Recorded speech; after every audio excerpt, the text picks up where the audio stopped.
Welcome back to Operator Syndrome. I'm Patrick here with Steve, as always. And last time we were talking about some combat diver, combat swimmer action. And we're doing it. We're finally here. We're talking about Desert Shield and Desert Storm, an operation in which Steve participated as a U.S. Navy SEAL. Let's get into it. And you've talked about it sort of tangentially, done a lead up, some lead ups here and there in some other episodes, because this was a seminal event in your Yeah. career and for the SEALs at that time as well. And some interesting things happened. Pick up where you'd like to. Let's talk about that first piece, Desert Shield. Yeah. I had mentioned in a previous episode when I was at sniper school, I was actually at sniper school. I was just graduating from sniper school, and that was at Fort Bragg, North Carolina, Fayetteville, North Carolina. Um, the night that it happened, and we had seen it on a big screen, CNN, early days of CNN. It's funny. Just to preface this all by saying it's amazing how long ago that was now. Like when I was in, we looked at the Vietnam guys and we thought, man, those guys are ancient, man. That was 20 years ago. Well, now if you look back, that it was 90 and 91 when Desert Storm was. So that's like over 30 years ago.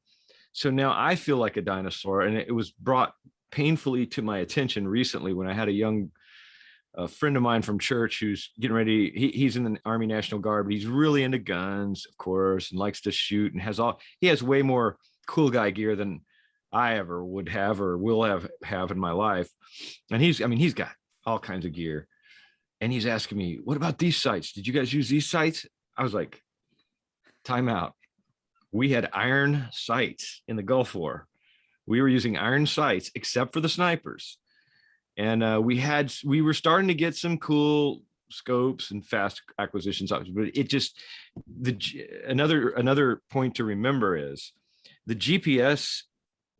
We got the first unit of GPS, first generation GPS in the Gulf War, and that thing was like 2 feet wide by like a foot tall, and we mounted them on the dashboard of our Humvees. I mean, they were huge. You couldn't carry one of those. I mean, they were so big, and they were not that accurate. Computers that take up an entire room. Entire room, they were not that accurate. They could get you within a couple hundred yards, square yards of something, maybe if there were enough satellites up. But Let me so it's just let me say one thing about the gear is, and just to say that even in my time, the difference between the beginning of Iraq and Afghanistan versus the end is like light years. yeah, So, towards the beginning, and, I first went overseas in 2006.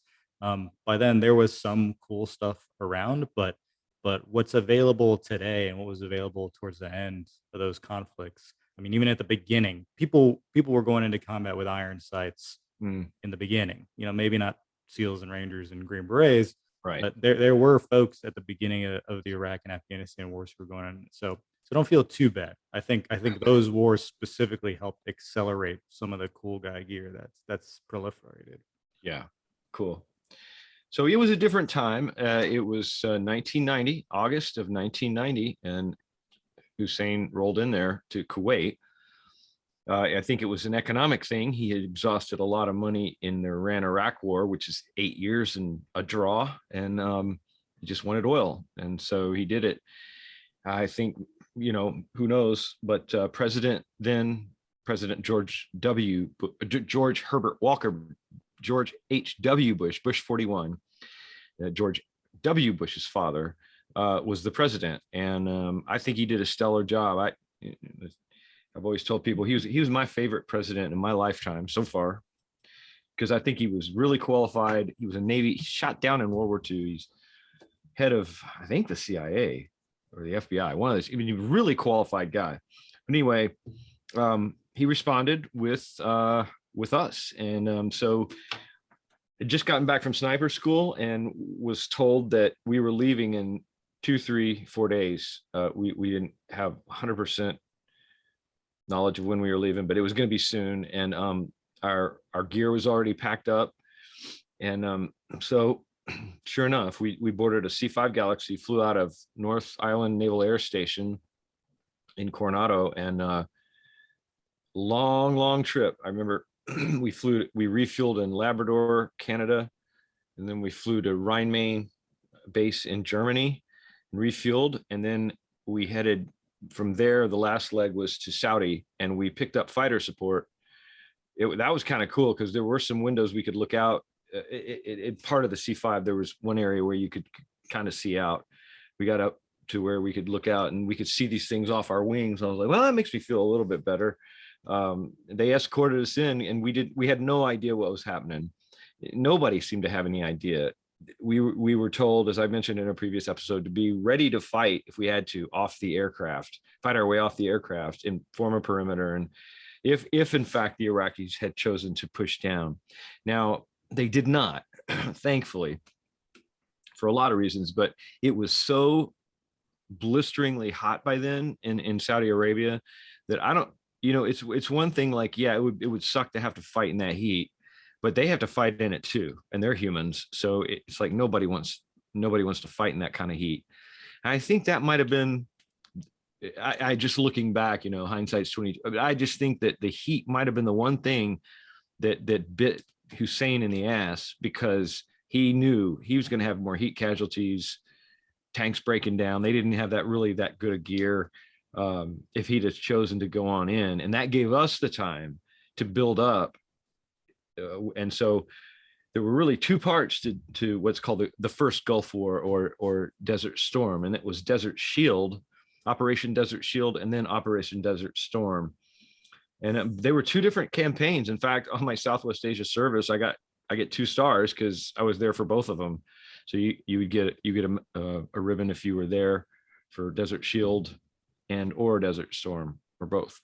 So we were the first combat units to hit the ground. We were told there were some special forces coming in there, Army Green Berets. And I think right after we hit the ground, and we just landed at Dhahran airport, it just in Dhahran, Saudi Arabia, kind of central Saudi Arabia. And there were no other, they were bringing some Air Force controllers in to start setting up the airfield to bring what would become a massive buildup. But it was just us, and there were some Green Berets, and then there some Air Force controllers. And I think not long after we landed, I think some 82nd Airborne troops came in there to Dhahran as well. But it was like first strike kind of guys, and we didn't have a clue. We were so hot. It was so hot, and it was just like kind of bizarre because you're just in this new place that's just weird and exotic and hot, and it's like, man, where are we? What universe are we on? So they sent us down to a little base called Half Moon Bay, which was really, it wasn't a base. What am I saying? It was an area along a beach where there was barbed wire fence that was about 10 foot tall with some barbed wire at the top. And the whole area was, I think they were just looking for a place where there was some sort of perimeter that we could, and we got there. I remember in the middle of the night, literally we didn't even have Humvees yet. We had Toyota Land Cruisers, or Toyota, Land Cruisers, the big nice Toyotas that the Saudis just gave us. They just said, here, take 8-10 of these. And the thing is, they were plush, man. They were like leather, air conditioning, brand new. And we were like, never ridden in anything this nice before, but it was something, and it was 4-wheel drive, so we could kind of get our gear loaded up. We had a couple of lorries, those Mercedes lorries that they have in Europe a lot, loaded those with our gear. And I mean, we were just taking weapons, explosives, AT-4 rockets, everything you could think of, and just heading out into the wild blue yonder in the desert. And at that point, that point, that's the only guidance you all had been given, was just go to this place and get ready for something. Get ready for something and secure the perimeter. And we were standing watch. We were having to stand our own watches up because there was nobody else there. and you know, we didn't have any intel that there was anybody in the area from Iraq, but it was this weird feeling of like we didn't trust anybody. It's like we see guys slow down in a car with like, you know, the Saudi headdress and Mhm. kind of gawk at us, and we're like, the hell are you looking at, man? Just keep moving. And we're a little nervous. We're like, what are these guys? You know, because in your mind, you're thinking, are they gonna blow us up with a car bomb? Or, you know, what, they're so different, you know, so different from us that we're just like, it was weird. And we were all on edge because we really didn't have enough. Now, within about, I guess, 2 or 3 weeks, they brought some Marines in to help us secure our base so we could do what we needed to do. And I just remember, man, those first few days, all we had was MRE. We ate MREs now, everybody, for about 7, 8 months straight, breakfast, lunch, and dinner, except for the occasional, if you could break away and go to an Air Force outpost and get an AFIS burger. We would call it an AFIS burger. They would have these little trucks and you could get a hamburger. And I mean, it was like, it's the little things in life, everybody. Yeah, Um, no doubt. so yeah. So anyway, at night we slept in our UDT shorts and our t-shirts with a weapon next to us and a bottle of water. It got down to 95 at night in pitch black at night. And we were just sitting on cots, like no covers, just under the stars, sweating at night. And then it would heat up to about 125, 126 in the daytime the next day. Ridiculous. So Were you sleeping at all? Were you getting any sleep? not much. You were tossing and turning. I mean, you can't sleep in that kind of heat. It's just so hot. We did a little bit, but it was catnapping all night, basically. Now, to be fair, it did, like when we got into like late October, November, December, it did start to cool down and it got bearable. But in August, it was not bearable. We did some drills with our mop gear because the big fear was that Hussein was going to send like a scud with chemical weapons our way. So we had this an old generation mop gear stuff, like full chemical suit with a respirator. You know, we tried to do fire and movement in those damn chemical suits, and we were so hot. We figured we could fight about 10 or 15 minutes in that thing, and then we'd all be heat casualties. It was just baking hot. And we just said, I'd rather die. I just rather die than try to fight in this stuff and I'll die. take my chance with the mustard gas. Exactly. But really strange times. And just, I guess what made it so stressful is there's so many unknowns. Mhm. So once we did one of the first operations, it was a Recon, and our platoon was told, okay, we want to get eyes on the Iraqis. And we want to, I mean, they didn't have all the fancy Predators. They had some early generation drones that were like prop drone, but nothing like we have now. Satellite wasn't near as accurate as it is now. So it was back to the old, you know, human, eyes on. And so we were told, our platoon commander told us we were tasked to go up to the border, the Saudi Kuwaiti border. And they hadn't pushed across as far as we knew, but that's kind of why they wanted us up there. So we piled in a lorry. We didn't even have any Hummers yet. Big Mercedes truck, you know, you see them in documentaries and stuff. Loaded them up. We took AT-4 rockets. We took a couple rubber boats, some outboard motors. We took anything we could think to take, because our first question was, okay, what if they roll across with like huge numbers of tanks? Now, what are we supposed to do? 16 guys sitting there with squad weapons. We had some AT-4 rockets, but we're going to run out of those pretty quick. Kind of creepy to go up against big armor like that. And they said, well, we'll try to get a helo up there and get you guys out if you get in a jam. We'll try, because we're still building up. So we didn't have like a lot of assets at the time. Mm-hmm. And they said the other thing is, well, E&E try to get. We were on the coastline. We were right on the Persian Gulf coast, in this little bitty border town called Uh, oh, I'm blanking out. I'll come up with it later. It's right on the border between Saudi and Kuwait. Um, nah, I'm blanking out. Anyway, little border town, and it was all deserted. All the Saudis had fled out of there to go south because they figured they're next. So it was kind of like this weird ghost town. And we checked out a few sites, and we found this one building. It was like a stone building, built pretty well. And we had an upper deck where we had a wall, so we had cover, and we figured this would be a good place to set up. And it just to go out on some recons to get some eyes on, and then also have kind of a base of operation where we had cover where they couldn't see what we were doing. We made sure that we weren't exposing ourselves northward where they were. Let me ask So the real questions here. Was that building air conditioned? no, No. So no, you have a whole sir. town, and you guys chose the one building that's not air conditioned. I think a lot of those buildings were not air conditioned. Oh, I think really? they just dealt with it. This was not like a ritzy town. This was like a kind of ramshackle town. So I don't even think they had the power or the money. They might have had the money, but for whatever reason, I think they're just used to it there.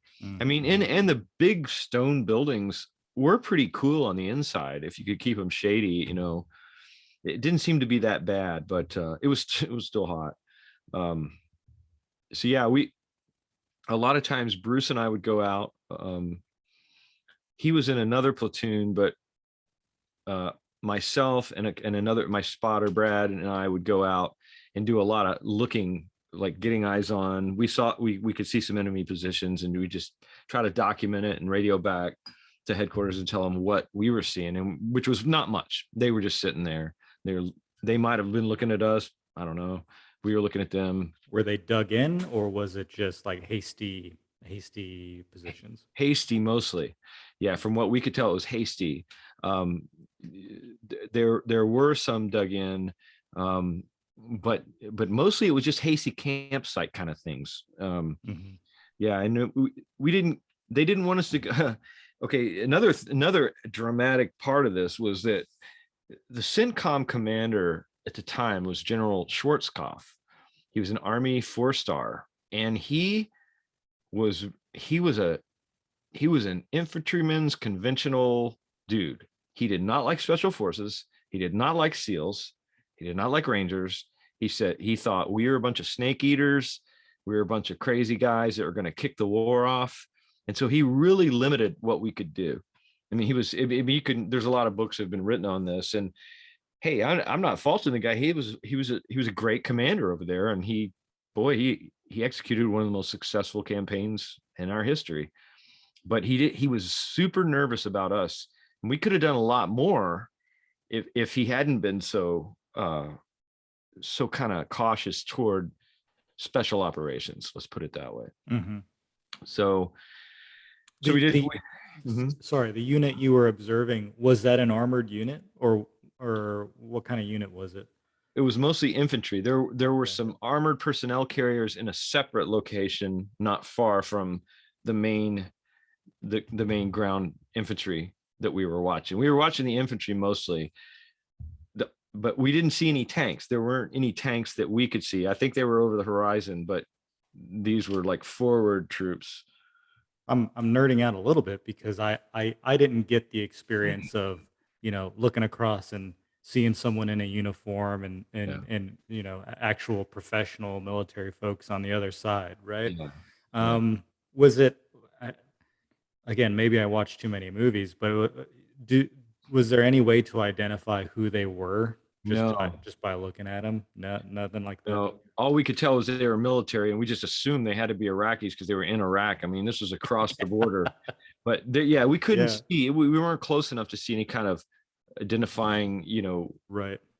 yeah, unit Nor would you, because your purpose is, for those who don't know, their purpose was not to be seen, not to engage, right? yeah, Um, exactly. and you don't. It's not a game. It's not a game you want to play around with if you're not ready to have a tank roll up on you. I can't imagine. I Precisely. can't even imagine what that would feel like to be like, Yeah. okay, these guys find us. they're going to call their friends in Yeah. that other camp, and like a T-72 or whatever is going to roll up on us, and Yeah. And we've we got are not AT-4 prepared for it. rockets Yeah, exactly. shooting So from ditches. Like, I mean, that's not, that's not our way of operating. no, no. We were told if we did get contacted and they couldn't get a helo in or gunships in to get us out, we were to get to the coastline, inflate, or if we had time to inflate the boats and get the, but we wouldn't, we all knew we were not going to have that much time if something like that was going down. We were just going to swim. We were going to swim, inflate our life jackets, take our weapon with us, and just kick, stroke, and glide, we called it, for as far as we could, and radio a Navy warship to come scoop us out. But that, I mean, these are pretty crazy when those are the plans you're coming up with to E&E. I mean, I don't know, but yeah, that's what we had to deal with. It almost sounds like a sarcastic answer. I Like, know. you're SEALs, just find a Yeah, coast and swim. swim. Find a boat. Yeah, it's like, man, that's easy. Kind of rolls off the tongue when you're telling us to do that, but whoa. And we had AT-4 rockets. For those listeners who might not know, it's an anti-tank. AT is anti-tank. It's a shoulder-fired recoilless rocket that has a shape charge that can penetrate armor. And we did actually, there was a tank that was, we did some experimenting at one point where this town, well, our air assault came in and shredded up a bunch of their tanks at one point. This is during Desert Storm, when we were in some engagements. And so we had some days where we were just like, let's go see what these will really do to tanks. And we shot a bunch of armor piercing sniper ammunition, and we shot some rockets at them. Just there weren't anybody in them. They were already dead or deserted. But we had, it was like a playground where we could actually see what they would do. And I actually got a letter from an admiral commendation for documenting. Man, I wrote a lot of reports on what it could and couldn't do. I mean, I did everything from shoot bolts in the tracks of these things to see if I could shatter one, anything I could at all, to see what we could really do with armor piercing and AT-4 rockets. And then we had some Stingers. We had about 4 or 5 Stinger missiles that we were going to take in our boat and or in the Hummers or the lorries. We eventually got Hummers up there, because if we had a helicopter on our butts, that's a problem if it's an attack helicopter. And so we were going to take care of those with Stingers, which are pretty awesome when you learn how to use them. Do you ever shoot Stingers in the Rangers? Yeah. Never did. They used to have, in my time, we didn't even have anti-air teams, but I feel like we did have anti-tank teams still. Mm-hmm. Yeah. So we'd go out on missions and we'd have someone who'd have a recoilless rifle, even when I was there.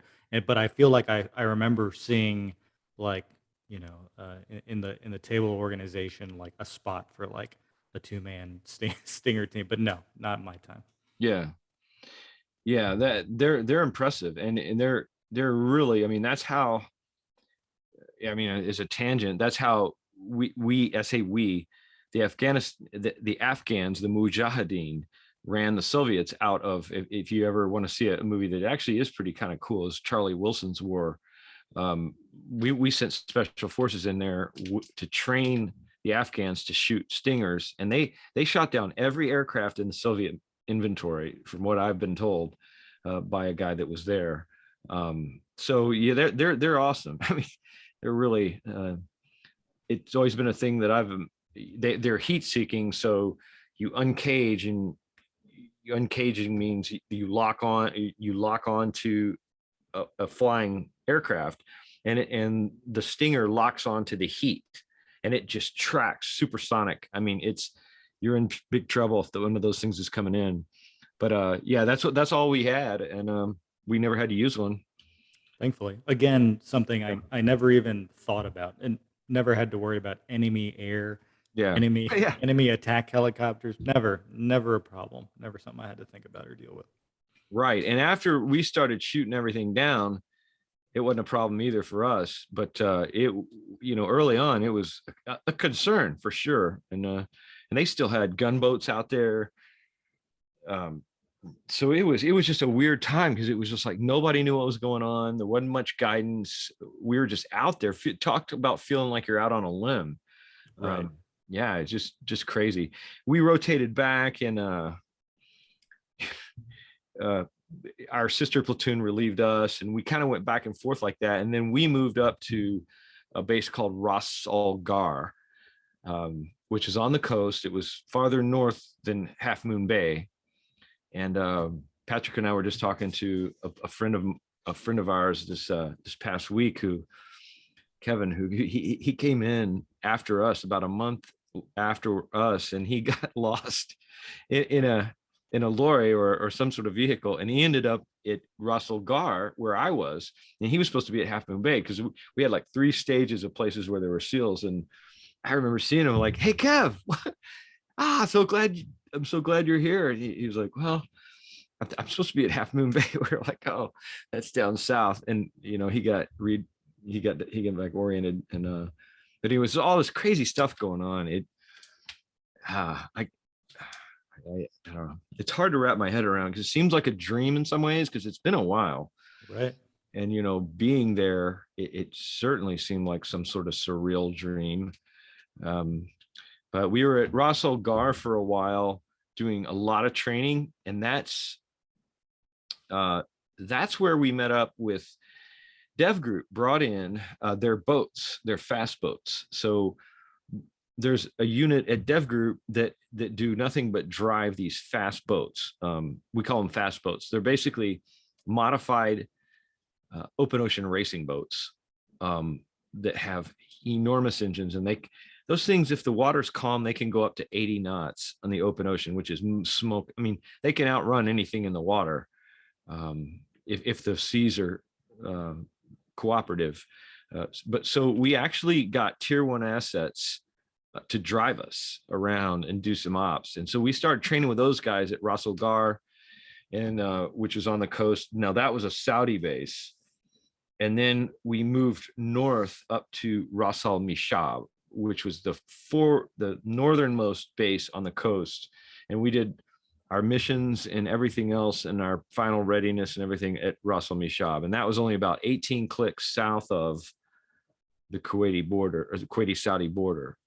And then that's when things started getting interesting, which we did more training, more recons. We were doing recons the whole time, even before the air offensive kicked off. So had you all in those reconnaissance missions, had you all come into contact at all? Maybe not even like a firefight, but had you all ever been compromised or anything like that?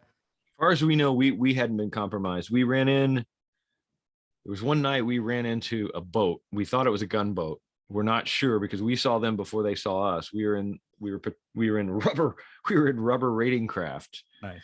And we were cruising along. There was 2 of us, and I remember I was with a platoon commander. It was 2 squads. It wasn't the whole platoon. That, now I think about it. So I was first squad in one boat. We had second squad in the other boat. And I was a 60 gunner at that time. In that war, I was a 60 gunner, and the other 2 platoons, I was a point man. But anyhow, so the guy driving the boat, Mike, he had really good eyesight, like super good eyesight. Like we all had pretty good eyesight, but his was like, he had that freakish, visual purples, like he could to see at night. And he's driving the boat, and we hear it slow down. He throttles back. We were going into land to do a recon along a beach, and we just hear it just idle. And he's doing this. We're like, "What's up, man? What's up?" We were trying to be quiet. And he's like, "I see something." And we're like, great, because I couldn't see anything. I was kind of like salt spray, Right. all this. And Tommy Deese, our platoon commander, gets out a thermal imager, a first generation thermal. It wasn't even in color. It was green screen. And he pulls it up. And I remember all I saw was the glow on his face. And he's like, "Oh," he goes, "Watkins, get up here with that 60. I was like, great. So I came up and I got the 60 set up in the bow. and he said, just get ready, just get ready to, if we have to turn around, just lay down a bunch of lead, and we're just going to get the hell out of here. And we didn't want to make contact. And I think they were moored and we're all sleeping. Honestly, it was in the middle of the night, but we got out of there. As far as we know, I'm sure they didn't see us, whatever that was, but we turned around and motored out. And that was the only one that was kind of like a pucker factor as far as, because if it was a gunboat, I mean, if you don't know the difference, a gunboat has a lot of firepower, like 50 caliber level automatic weapons and other stuff, and we just had squad weapons in a rubber boat. Okay, so you don't want to go there if you don't have to. At this time, you all have moved up pretty close. Had you all received? I mean, over time, it sounds like things are maturing. You all are being trusted with more opportunities to go out and recon. Had Mhm. you all started to hear about what your part was going to be in the bigger fight? No, we really hadn't. um it turns out in a subsequent episode, I'll get into it, but we were chosen for the largest operation in at least among any special operations troops, a big one. And it was tasked by Schwarzkopf himself, and I'll tell you about that. But it was coordinated with the ground offensive. We didn't know at the time because that was all even classified. We had our compartmented briefings, but yeah, we didn't know anything really. We just knew be ready to fight. And I guess as a kind of a teaser to leave off with, when we were at Ras Al Mishab, we right when the ground offensive started, we started bombing them. Okay, that was, or not ground offensive, air campaign, and it was, I think it was in January of '91. We started bombing the crap out of them. Well, they started shooting at us, and they rocketed our base. I mean, big rockets going off, and that is a whole nother thing. We had to build a bunker, like literally in the middle of the night. We had to get a backhoe from some Seabees and dig a big ass hole and build a bunker. I was like, well, I never had this lesson before, but we needed something, because I mean, they were shelling us, or they were sending in rockets and shells. Thankfully, they weren't that good of shots, but that'll rattle you, when windows shatter because a big rocket goes off. Right.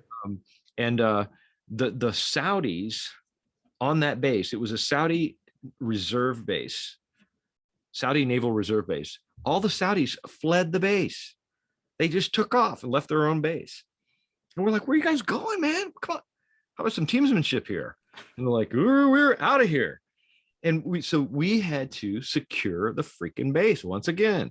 So we're taking up night watches and machine gun positions. And again, they brought more Marines in to supplement us so we could go out and do our stuff.